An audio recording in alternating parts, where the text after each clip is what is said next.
عمران پچھلے کئی سالوں سے ہر 4 ماہ بعد خون کا عطیہ کرتا چلا آ رہا ہے۔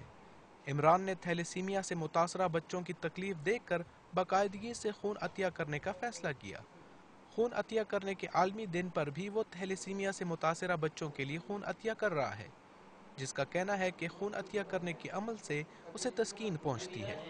4 مہینے بعد آتا ہوں اور میں اور لوگوں کو بھی اپیل کرتا ہوں کہ وہ دوسرے کو خون دے دے اور دوسروں کی جان بچائے۔ صوبہ خیبر پختونخوا کے فلاحی اداروں کی تحقیق کے مطابق اس وقت صوبے میں تقریباً 30 سے 35 ہزار تھیلیسیمیا کے مریض ہیں۔ پشاور میں فلاحی اداروں میں روزانہ 60 سے 70 تھیلیسیمیا سے متاثرہ بچے خون کے انتقال کے لیے آتے ہیں۔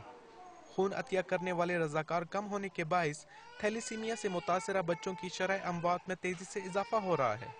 ڈونر بہت کم ہے، مریض زیادہ ہے اور ان کو خون کی اشد ضرورت ہوتی ہے۔ اگر ان کو بر وقت خون نہ ملے تو ان کی موت واقع ہو سکتی ہے، اور ہمارے پاس جو ڈونر ہے اور جو ڈونر بلڈ دیتے ہیں ان کی تعداد تقریباً 10,000 کے لگ بھگ ہے اور ضرورت 50,000 کی ہے۔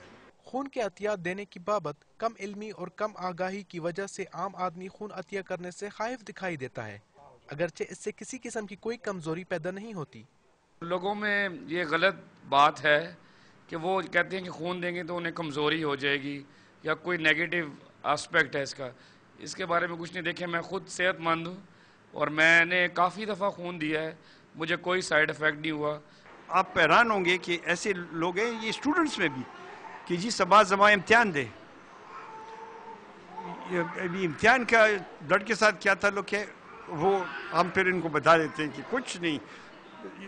ایک ایسے اسٹوڈنٹ آیا کہ اس نے کہا کہ جی میری شادی ہے 1 ہفتے کے بعد، تو وہ سمجھتے ہیں کہ یہ بلڈ دینے سے پتہ ان کو مر جائیں گے یا ان کا خدا نخواستہ جسم میں کچھ کمی آ جائے گی، تو وہ پھر ہم ان کو بتاتے ہیں کہ اس میں کچھ نہیں ہوتا ہے۔ خون عطیہ کرنے کا عالمی دن منانے کے لیے مقامی اداروں اور موٹر وے پولیس نے بھی ایک آگاہی کیمپ منعقد کیا تاکہ عوام میں خون کا عطیہ دینے کا جذبہ پیدا ہو سکے۔ اس قسم کے اقدامات سے خون کے عطیات دینے کے بارے میں توہمات کا خاتمہ ہوگا۔ تھیلیسیمیا سے متاثرہ ان بچوں کو ہر مہینے 2 سے 3 دفعہ خون کی اشد ضرورت ہوتی ہے۔ صوبہ خیبر پختونخوا میں جہاں تھیلیسیمیا کی بیماری بڑھ رہی ہے، وہاں خون کے عطیات کی ضرورت بھی شدت سے محسوس کی جا رہی ہے۔ اب ضرورت اس امر کی ہے کہ حکومت خون عطیہ کرنے سے متعلق مثبت آگاہی پیدا کر کے قیمتی جانوں کے بچاؤ کے لیے اقدامات کرے۔ Yasin Kamran, Dawn News, Peshawar.